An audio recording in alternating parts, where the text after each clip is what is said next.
Bukan pertama kalinya Menko Luhut Panjaitan menyoroti OTT KPK. Kali ini Luhut kembali meminta KPK tidak lagi pamer OTT. Menurut Luhut, semakin sedikit OTT berarti kerja KPK semakin baik. Kami akan mengulas pernyataan Luhut ini bersama anggota Komisi 3 DPR Arsul Sani dan Koordinator ICW Agus Sunaryanto. Selamat malam Pak Arsul, Mas Agus.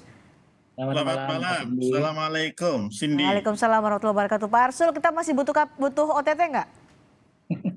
Begini, ini pertanyaannya bukan butuh atau tidak butuh ya.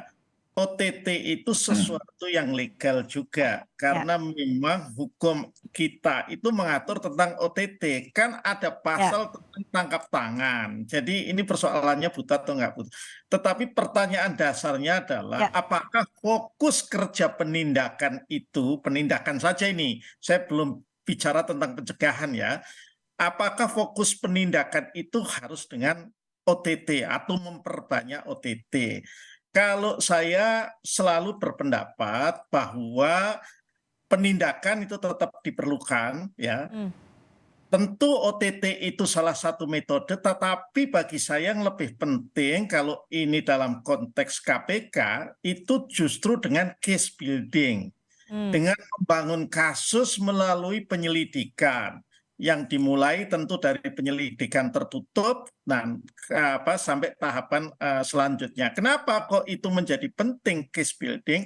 Karena KPK itu kan sumber daya manusianya lebih terbatas dibandingkan dengan Polri dan misalnya Kejaksaan yang banyak punya jajaran.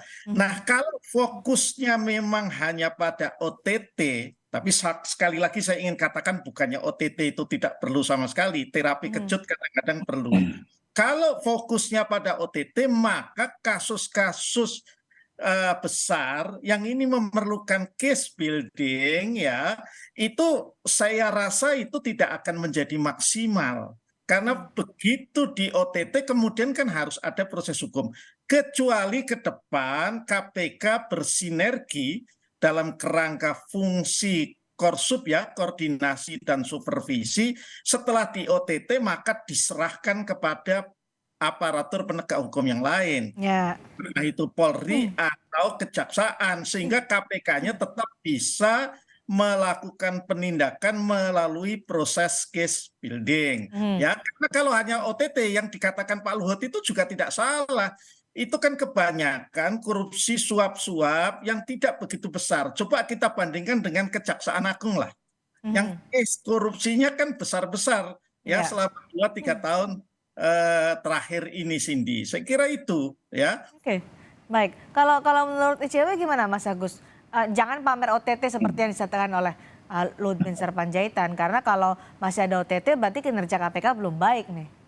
Ya, kalau saya tidak memahami ya kenapa Pak Luhut begitu alergi dengan OTT. Kan kalau kita bandingkan misalnya antara pemimpin Pak Firly Bahuri dengan kepemimpinan sebelumnya, yang sampai menjelang akhir masa jabatan ini, saya rasa jumlah OTT yang dilakukan bahkan nggak nyampe setengahnya dibandingkan dulu Pak Agus Raharjo misalnya, sampai 70-an dalam 4 tahun atau 5 tahun masa kepemimpinannya. Jadi ini sudah sangat minimalis menurut saya, dan kalau saya melihat sebenarnya memang soal pemberantasan korupsi ya harus holistik, pencegahan, penindakan itu harus dilakukan secara keseluruhan, dan holistiknya itu tidak hanya mengandalkan juga aparat penegak hukum.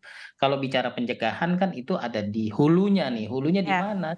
Pemerintah pusat, di pemerintah daerah, kementerian lembaga itu yang seharusnya lebih pas menempatkan konteks digitalisasi dalam upaya pencegahan.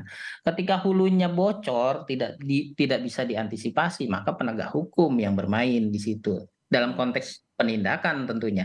Dan pencegahan juga tetap bisa dilakukan, sosialisasi dan lain-lain, membuat sistem, KPK membuat jaga untuk pendidikan dan kesehatan itu juga dilakukan, termasuk juga mendorong misalnya sistem integritas partai politik dan lain-lain itu juga kan dilakukan. Cuma kan lagi-lagi gini, bicara soal magnitud berita misalnya, tentu penindakan yang dilakukan dengan OTT atau case building seperti yang Pak Arsul tadi, punya nilai magnitud berita yang lebih besar dibandingkan upaya-upaya pencegahan, sehingga seringkali media massa kemudian tertarik, dan inilah yang kemudian Hmm.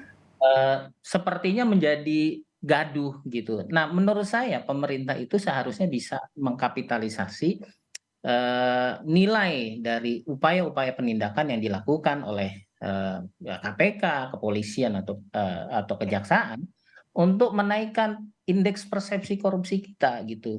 Harusnya dikemas ini dengan baik agar eh, dunia internasional itu memahami bahwa pemerintah Mhm. Indonesia ini sedang Oke. gencar-gencarnya. Tapi Anda melihat OTT masih efektif di Indonesia untuk pemberantasan korupsi? Gimana, Mbak? Masihkah OTT ini efektif untuk pemberantasan korupsi di Indonesia seperti dilakukan Menurut saya KPK? sampai saat ini sudah ada beberapa penelitian-penelitian ya dilakukan oleh berbagai kampus gitu ya. Mhm. Terakhir kalau nggak salah teman-teman di UGM itu juga melakukan penelitian soal OTT. Dari efisiensi, efektivitas itu cukup optimal untuk mendorong pencegahan dan pemberantasan korupsi. Walaupun sebenarnya dari sisi shock terapi itu tidak cukup efektif gitu ya, karena ternyata muncul lagi OTT. Nah, ini yang menurut saya harus disinergikan antara upaya pencegahan dan penindakannya. Jadi kalau pencegahannya juga lebih heavy di penegakan hukum, menurut saya nanti KPK jadi komisi pencegahan korupsi itu, bukan komisi pemberantasan korupsi. Jadi itu yang menurut saya harus holistik, Oke. karena lagi-lagi di pemerintahan itu kan ada yang namanya aparatur pengendali internal ya, pengawas internal. Jadi mereka yang harus diperkuat Mhm. mendorong sistem agar pencegahan korupsinya lebih lebih optimal, karena lagi-lagi banyak kasus yang terjadi saat ini banyak dilakukan oleh aparatur sipil negara Hmm. pada level Oke, bawahnya, baik. level atasnya kepala daerah gitu. Baik, Pak Arsul. Jadi bagaimana supaya OTT, tadi disebutkan OTT masih menjadi hal yang efektif untuk pemberantasan korupsi, tapi juga soal pencegahan menjadi hal yang krusial juga untuk pemberantasan korupsi di Indonesia. Kalau dari Komisi 3 DPR, perlukah Ya, baik. OTT dan bagaimana Ya, pencegahannya?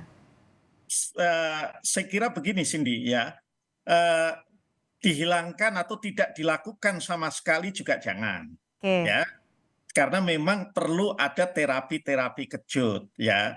Mhm. Tetapi kalau kita kemudian menyimpulkan bahwa dengan OTT itu adalah cara yang paling efektif untuk pemberantasan korupsi, itu juga tidak pas, ya. Hmm. Kita bahkan melihat penindakan, ya, itu juga tidak bisa serta-merta disimpulkan sebagai cara efektif memberikan efek jerah dan lain sebagainya, tidak, karena kan banyak daerah misalnya ya Hmm. yang gubernurnya bukan sekali saja kena OTT, ya. Mhm. Saya nggak usah sebut lah, kita udah sama-sama tahu lah, misalnya Sumatera Utara, Riau dan segala macam gitu ya.